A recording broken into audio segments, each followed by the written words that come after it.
Napakarami ngayon ang arroyo. Tapos maganda na rin ang mga hipon natin, oh. Magagaspang na rin Kaya maganda to, pati yung mga bangus. Mga daingin, pwede na to. Tsaka ito yung mga ating mga isdang dagat. Meron ding nahuhuli dito, gaya nito. Oh, sarap nito. Oh, ayungin, oh. Baka namin ito ayungin. Napakadalang nito at napakamahal. Itong mga lukaok. Pagka maliit, lukaok. Pag malaki, ayungin. At meron din tayong biyang puti, nahuli ko kanina. Meron din tayong native na tilapia. Ano ba pagkakaiba ng native na tilapia tsaka ng ating arroyo? Kung papansin ninyo, ang native na tilapia maitim na hindi ganong kalakihan ng ulo. Oh, pero ito, yung ating, ayan kita nyo, itong ating mga arroyo, malalaki yung ulo.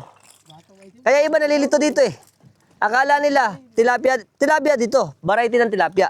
Pero hindi gaya nung ganito, yung mga native natin. Yan, kung pagkukumpara natin, ito yung mga native na tilapia, ganito itsura. Yan. O, magkalayo sila.